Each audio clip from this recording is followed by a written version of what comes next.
brain trailer down there, the football IQ hub, the super duper trailer down there was great for our show last year. We're thankful that you're doing it again. We have an announcement to make, Shregs. Go ahead. This year, joining the Draft Spectacular as co-host live from Pittsburgh, Pennsylvania, Coach Bill Cowher. Oh! Talked to him yesterday. He's excited. Homework time is the last thing he said to get it all in there. He'll be joining us live.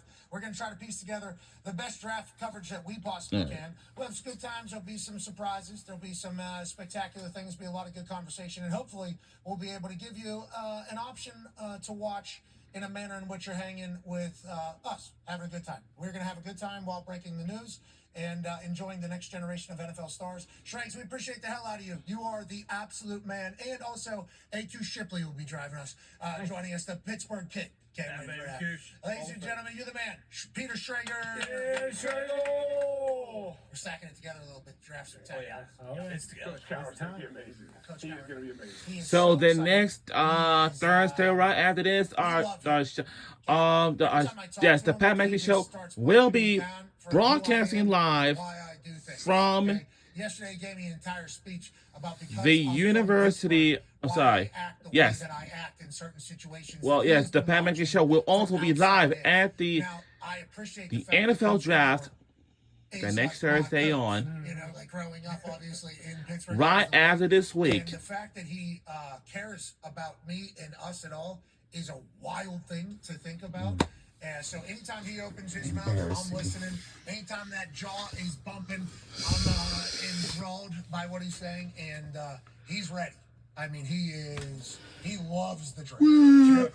I mean, yesterday he gave a speech about why the draft is so important and why it's so great and how he viewed it. It's like, wow, this guy loves the draft, and he's obviously Pittsburgh royalty with where the Steelers are, with Mike McCarthy, Yinzer as a head coach. There's just so many things that he'll be able to do. We're so thankful he's joining us, and we hope you will join us for the Draft Spectacular as we do it for the... Someone said seven. Seven or eight? Seventh annual Draft Spectacular. Should be a blast out there, Con, man. Yeah, no doubt about it. And we've had, Coach Mike, you mentioned, who is now back in the league. Awesome. Bill Belichick. It's hard to say that those guys ooze football more than Bill Cowher. Like you mentioned it, every time he speaks, it comes from some sort of head coach angle in some matter of fact. And every time he's been on the program, he's been great. Like, it does feel as though he understands. Like Big Mike and Bill, I might be wrong, but those are kind of the first two times those guys were in the media in general. Like Coach Cowher is coming in, hey, I know exactly where my ball needs to be, and I know exactly where to hit it. And that's why I like Bill Cowher. I think, especially in Pittsburgh, it will be a much different, almost better feel. We're going to celebrate Pittsburgh. Mm-hmm. We're going to celebrate Pittsburgh for sure. And I'm happy we're getting in when we're getting in, how we're getting in. But once you get down there, I think it is going to be a football festival. Like what the NFL does with this draft is they make it huge, AJ. And it's been an honor to kind of be a part of the ride. From doing the draft pick in Nashville, which I think was like the second year on the road, maybe, after they got kicked out of the Radio City Music Hall by the Rockettes. They actually got kicked out of Radio City Music Hall because of the Rockettes. Thank God. Yeah, I love these on-site drafts. Oh, So much better. so much celebration. Yeah. Every team is represented there. People travel in everywhere to come watch it. It gives towns that can't host a Super Bowl because of the weather and never really gonna have it. It gives its own football festival as the weather is turning.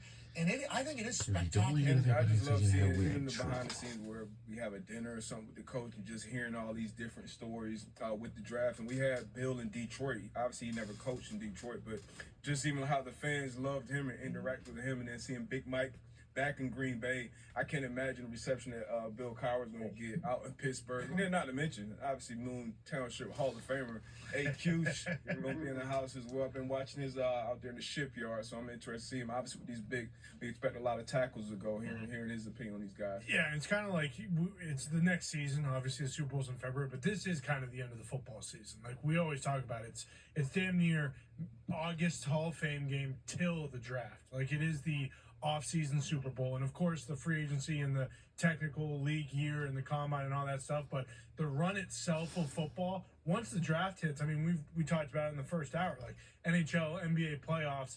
That's when they kind of heat up. Is that first week of May, the week after the draft? So it is just kind of like a great celebration of everything. And you mentioned like Pittsburgh is the ultimate football town. They're never going to get a Super Bowl, so this is their Super Bowl. Like, people in Pittsburgh, they're going to be pissed about it until they have to leave their house and get down there, Yeah. and then they're going to be pumped about it. But like, it really is. I'm more juiced for this one than I have any of the other ones. I think so too. Yeah. Just strictly because there's so many question marks too. There's so many question marks across the board on who's going where, who's going what. There's always some surprise, and like we'll just get a text in the middle of the show and it'll be